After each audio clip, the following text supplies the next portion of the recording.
buat terjatuh juga. Koja akan coba untuk melakukan follow up, namun sana datang juga dan Koja berhasil buat terjatuh. Gardu dengan menggunakan KC-nya tidak berhasil menjatuhkan siapapun. Bagian depan sana juga selesai lah sudah Gardu dan cukup cepat 1 poin. A few moments later. Pertama gini, yang dipersiapkan RRQ hari ini adalah Maal bermain. Oke. Yang dipersiapkan, entah itu alasannya apa, pokoknya 4 orang itulah. Tapi ternyata Maal kena ban tadi. Dengan 4 orang itu mereka yakin bisa menang. Dia kena ban tapi tetap menang, apalagi dibalikin lagi dengan 4 orang yang sudah dipersiapkan sebelumnya tadi. Oke, dengan situasi yang berbeda, tapi sekarang lihat Bigetron Delta akan melakukan pressing dari arah sebelah kiri dengan menggunakan sebuah teleportasi dan akan langsung masuk dengan 4 pemain yang menggunakan WSP. Satu buah tangga coba dijaga oleh para pemain dari RRQ Kazu, sementara Bigetron Delta berhasil kali ini menguasai bagian lantai 2 dan Maal mengambil sisi terjauh masuk menuju ke bagian atas dari tribun sepertinya untuk mendapatkan arah tembakan yang berbeda. Belum terlihat satu pemain sisa dari RRQ Kazu ada di sebelah mana. Tapi yang jelas sekarang para pemain Bigetron Delta harus lebih berhati-hati untuk bergerak menuju ke arah luar. Nampaknya Maal sudah diketahui ada thrill of battle yang diberikan.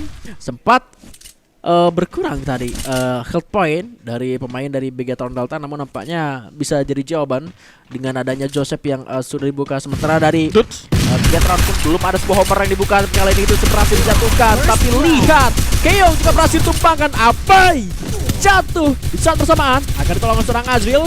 Masih bisa di-touch kembali, tapi malah di posisi berbeda. 1 orang tumbang dari Bigetron Delta. Masih ada 3 pemain, tapi kali ini Abai maju sendirian. Oh, 1, itu kan 1. Ada sebuah shockwave yang kena ikutan seorang Azril. Terkena silent dari Thrill of Battle, dia pun harus terjatuh.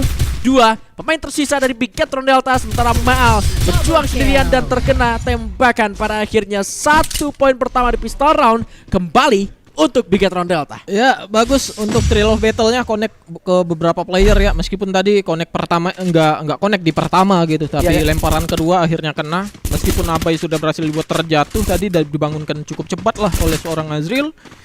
Dimana Azril tadi untuk terjatuhnya Abai pertama kayaknya si Casey-nya entah telat ya.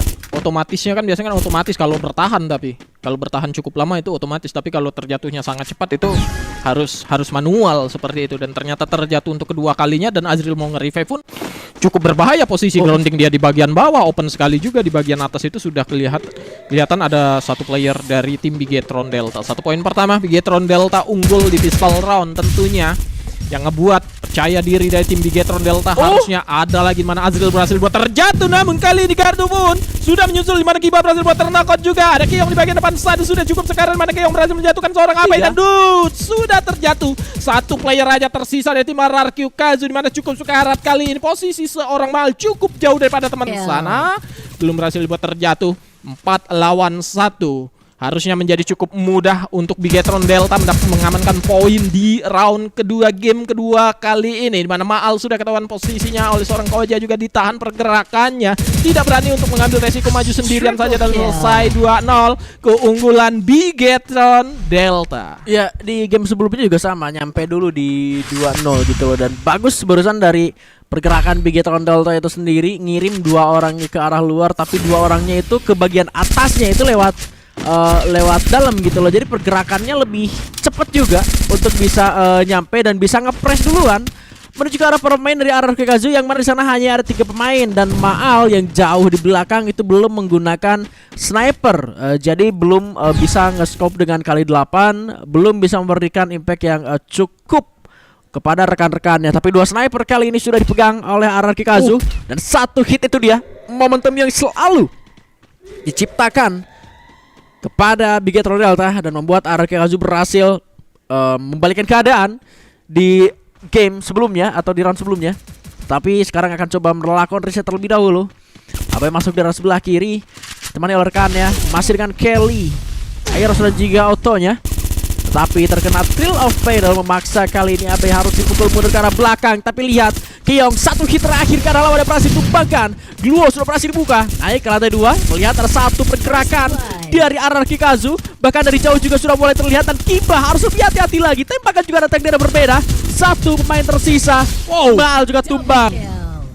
Ambil itu snipernya, masih keburu nggak? Kalau keambil itu untung batu Ya, buat BTR. ya, koinnya dapat, senjata juga dapat juga, apalagi itu AWM yang harganya Dapet. cukup mahal juga. Cukup berani apa yang dilakukan oleh Bigetron Delta. Mereka ambil semua ke arah kanan, masih menyisakan satu player di bagian belakang, dan itu aku rasa nggak ketebak juga. Itu sudah kebaca ketika dua player tadi dari tim RRQ pakai sniper itu kebaca tuh ketika ngehit ke arah bawah tadi kan sempat connect tuh ke arah satu player, dan dua-duanya ada di bagian atas. Dutch juga sama Maal tuh dua orang di atas itu pakai sniper, itu ketahuan. Makanya Bigetron coba untuk press yang bagian depan dari tim RRQ Kazu. Sudah berpindah kita ke Intellect Center kali ini. Beberapa flash freeze meledak mengenai beberapa orang dari tim RRQ Kazu. Sudah duel terjadi bagian itu depan, dia. sama Kiong berhasil buat terjatuh juga. Koja akan coba untuk melakukan follow up, namun kanan datang juga, dan Koja berhasil buat terjatuh. Gardu dengan menggunakan KC-nya tidak berhasil menjatuhkan siapapun. Bagian depan sana juga selesai lah sudah Gardu, dan cukup cepat 1 poin pertama didapatkan oleh RRQ Kazu. Gue nggak terlalu ngelihat di mana comms dari Bigetron Delta untuk di Intellect Center ini berjalan gitu loh, karena ada pergerakan sendiri-sendiri yang terlihat ketika mereka punya keunggulan yang seharusnya bisa mereka maksimalkan gitu loh dengan adanya sniper gratis yang mereka miliki. Kayak pergerakan dari Keong yang nggak seharusnya masuk ke arah dalam ketika teman-temannya masih nge-setup dengan granat di bagian belakang. Lalu posisi dari Koja juga masih belum bisa menjangkau seorang Keong. Terlebih kita masih belum tahu nih, nggak ada clue di sini. Bigetron juga nggak tahu di mana posisi Maal sebetulnya, dan Homernya juga nggak connect ke arah seorang Maal. Itu jadi satu jawaban untuk RRQ Kazu bisa menumpangkan Bigetron dengan cukup mudah. Terlihat Kiba dan bahkan yang masih belum connect menuju ke arah satu main dari arah RRQ Kazu, tapi mereka harus mencari korban pertama kali ini terkena sebuah flash freeze yang dilontarkan menuju ke arah dirinya, dan harusnya ada upaya penyelamatan, namun sayangnya terlalu jauh. Dan Abai tentunya akan bisa melakukan ending, dan kali ini malah Kibanya tumbang di tangan seorang Mal. Diputar oleh seorang Abai, 2 hit berhasil jatuhin Koja, dan Keong sebagai pemain terakhir akan langsung diambil tentunya 3-2 kedudukan kali ini. Ya, susah juga ketika satu player Kiba tadi pakai sniper, kita sempat lihat player belakang juga ketangkap duluan. Jadi teman-teman yang ada di bagian depan itu nggak bisa bertahan lebih lama ya, meskipun satu player terjatuh oleh flash freeze sebelumnya. Sebelum Kiba tadi ada yang terjatuh oleh flash freeze, membuat pertahanan bagian depan dari Bigetron Delta sudah rapuh duluan. Berharapnya Kiba bisa backup dari belakang, Kiba ketangkap juga. Dua player yang di depan sudah ketahuan posisinya, jadi lebih unggul secara posisi dari tim RRQ Kazu, dan kebaca juga posisi player-player dari Bigetron Delta. Wah, Berapa detik baru lo jalan, tahu sudah spot-spot siapa nih sniper. Kalau kita ada di Fantopia, kemana orang geraknya, kemungkinan hit pertama dengan sniper itu kenanya di mana, langsung dibaca oleh RRQ Kazu. Ya, sedetail itu loh mereka. Namun itu dia, satu player RRQ berhasil buat terjatuh juga, Azril. Hanya ada seorang Abai coba untuk ditolong, namun ditinggal aja. Akankah menjadi kerugian dari tim RRQ Kazu? Mana Kiba juga berhasil buat terjatuh di bagian bawah sana, sudah harus terending saja. Harusnya masih ada 3 lawan 3 kali ini. Flash freeze lagi-lagi sedikit merepotkan dua player kali ini dari tim Bigetron Delta. Maal yang bertahan di balik gol di bagian atas sana sudah berhasil buat terjatuh. 2 lawan 3 ternyata. 2 player aja tersisa dari tim Bigetron Delta, Gardu dan juga Keong. Bertahan di satu titik yang sama. Dutch dari bagian atas sudah bakal coba untuk memberikan hitnya, namun Maal berhasil menjatuhkan Gardu juga. Satu player sudah terlihat di bagian depan sana, di bajunya aja seorang Abai berhasil menjatuhkan satu player, tersisa satu player lagi. Keong di bagian depan sana tidak bisa bertahan. Lagi-lagi poin untuk RRQ Kazu. 3 titik loh, ngebikin 2 orang gak bisa keluar dari satu tiang itu. Ya.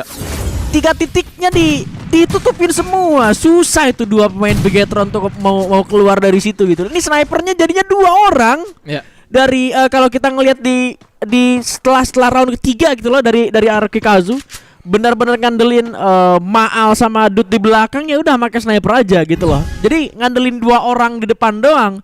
Sementara dari Bigetron Delta pun sekarang kuncinya adalah mereka harus bisa nembusin 2 orang depannya terlebih dahulu, atau itu lagi. Baru aku bilang momentumnya malah dapat lagi buat RRQ Kazu, mentalitinya lagi didapetin lagi. Sementara sekarang Bigetron sulit sekali untuk bisa menembus pertahanan dari arah RRQ Kazu. Lagi-lagi ada granat, dapat lagi, bahkan 3 pemain berhasil ditumpangkan dengan sebuah granat yang lagi-lagi dilontarkan di tangan seorang dude. Misalkan satu orang dari arah Megatron Delta. Dan benar saja tidak butuh waktu lama untuk RRQ Kazu kali ini. Ya hati-hati pergerakan yang terbaca kayak gitu ya. Kita harus expect juga nih tim RRQ ini dari tadi main granatnya bagus banget. Apalagi kita numpuk di balik glue wall di bagian atas, nggak ada opsi, nggak berani lompat ke bagian bawah tadi kan. Kalaupun mau mundur ke bagian belakang mungkin Kojanya akan kena juga granat tadi. Makanya dua player yang sudah di balik glue wall itu jadi makanan empuk lah player-player RRQ yang bermain dengan granatnya. Sayang sekali poin baru saja tadi Rustown didapatkan oleh tim RRQ Kazu. Kali ini bermain bagian atas, Kibanya sudah 2 orang. satu hit dengan menggunakan sniper di bagian depan sana. Satu flash freeze mungkin bakal menjatuhkan seorang Kiba di bagian depan sana, berhasil buat terjatuh juga. Satu player cukup sekarat. Gardu di bagian belakang sana masih coba untuk melakukan healing aja dulu. Markyong pun menyusul dengan lagi-lagi di endingnya pakai granat dan seorang dudes. Masih ada Koja dan juga Gardu berada di balik satu duel 2 lawan 4 kali. Di Koja berhasil buat terjatuh dan selesai dengan cepat 3-5 RRQ Kazu. Gak dikasih ampun. Gak dikasih cepet ampun. banget ya, main semua, snipernya 1 hit, flash freeze juga main, granat juga main. Setiap nongol Bung, setelah kita lihat tadi dari farm Pepia, Mana ya latihannya ya? nongol dari base gitu, dia tuh kayak seakan-akan Ya. udah naik punggung temennya lah gitu ya kan. Soalnya dulu Bung, Adi pernah ku gituin. Coach Adi. Iya, Coach Adi sering adu aim kita. Oh gitu. Diterapin ke anak-anak Ya, begitu. Ya.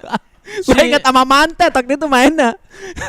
Player snipernya si RRQ ini tahu tuh spot-spot yang kalau kita di sini di base ini Pas kebuka kelihatan. kebuka tuh di mana. Iya, itu dia. Itu dibaca. Dan belajar dari habit pergerakan player ketika Ya, kebukanya itu bakal gerak rotasi ke sebelah mana. Tuh, Bahkan dua. ternyata dibuat gak bisa ngapa-ngapain di balik glue tumbang satu orang kali ini. Berusaha melakukan pembalasan, tapi lihat Koja belum sempat bahkan melepaskan tembakan dengan snipernya. Tapi kali ini Kiba masih bisa mendapatkan satu main. Momentum akan coba diciptakan, tapi Thrill of Battle connect ke arah Kiba kali ini. Terbaca pergerakannya, tidak bisa menggunakan skill pasifnya. Tembakan yang coba dibuka namun gagal. 6-3 untuk RRQ Kazu.